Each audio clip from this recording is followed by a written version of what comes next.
सबसे बड़ा दुश्मन बाहर नहीं होता, वो उसके अंदर छुपा होता है, और उस दुश्मन का नाम है क्रोध।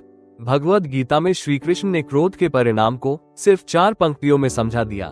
क्रोधात् भवति सम्मोहः, सम्मोहात् स्मृति विभ्रमः, स्मृति भ्रंशात् बुद्धिनाशो, बुद्धिनाशात् प्रणश्यति। अर्थात क्रोध से मोह उत्पन्न होता है, मोह से स्मृति भ्रमित होती है, स्मृति भ्रम से बुद्धि नष्ट होती है, और बुद्धि नष्ट होने से मनुष्य का पतन हो जाता है। चलिए इस श्लोक के अर्थ को एक जीवन की कहानी में समझते हैं। एक छोटे से शहर में अर्जुन नाम का एक होनहार युवक रहता था। पढ़ाई में तेज, सपनों से भरा हुआ। उसके माता पिता कहते थे, बेटा तेरे अंदर कुछ बड़ा करने की आग है। लेकिन वही आग धीरे धीरे क्रोध की आग बनती जा रही थी। कहानी का पहला चरण क्रोधात् भवति सम्मोह यानी कि क्रोध से मोह पैदा होता है। एक दिन ऑफिस में अर्जुन से एक छोटी सी गलती हो गई। उसके सीनियर ने सबके सामने डांट दिया। बस उसी पल अर्जुन का क्रोध जाग उठा।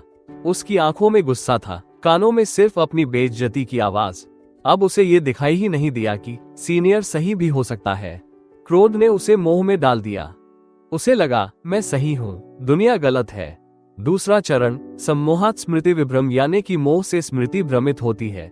अर्जुन भूल गया कि यही नौकरी उसने कितनी मेहनत से पाई थी, यही सीनियर कभी उसकी तारीफ करता था, यही मौका उसके सपनों की सीढ़ी था। क्रोध ने उसकी यादों पर पर्दा डाल दिया। उसे सिर्फ गुस्सा याद रहा, कर्तव्य नहीं। तीसरा चरण स्मृति भ्रंशात् बुद्धिनाशो यानी कि स्मृति भ्रम से बुद्धि नष्ट होती है। गुस्से में अर्जुन ने सोचना बंद कर दिया। उसने ऊंची आवाज में जवाब दिया, बहस की और गुस्से में कह दिया, मुझे इस नौकरी की जरूरत नहीं। उस पल न भविष्य दिखा, न परिवार, न जिम्मेदारी। क्रोध ने उसकी बुद्धि को पूरी तरह ढक लिया। चौथा चरण बुद्धिनाशात् प्रणश्यति यानी कि बुद्धि नष्ट होने से पतन होता है। कुछ ही दिनों में अर्जुन की नौकरी चली गई। घर में तनाव बढ़ गया, आत्मविश्वास टूट गया, रातें बेचैन हो गई। अब वही अर्जुन खुद से पूछता था, मैं कहाँ गलत हो गया। एक दिन उसकी नजर भगवद गीता के इस श्लोक पर पड़ी और पहली बार उसे सच्चाई समझ आई। नुकसान सीनियर ने नहीं किया था, नुकसान ऑफिस ने नहीं किया था, नुकसान उसके क्रोध ने किया था। पांचवा चरण परिवर्तन।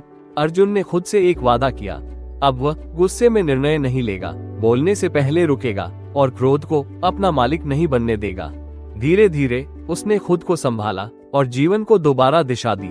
याद रखिए, क्रोध वह आग है जो दुश्मन को जलाने से पहले अपने ही घर को जला देती है। अगर जीवन में आगे बढ़ना है तो क्रोध से नहीं, बुद्धि से निर्णय लीजिए। जय श्री कृष्णा। अगर यह कहानी आपको सोचने पर मजबूर कर गई हो तो लाइक जरूर करें। इसे शेयर करें उन लोगों के साथ जो गुस्से में गलत फैसले ले लेते हैं।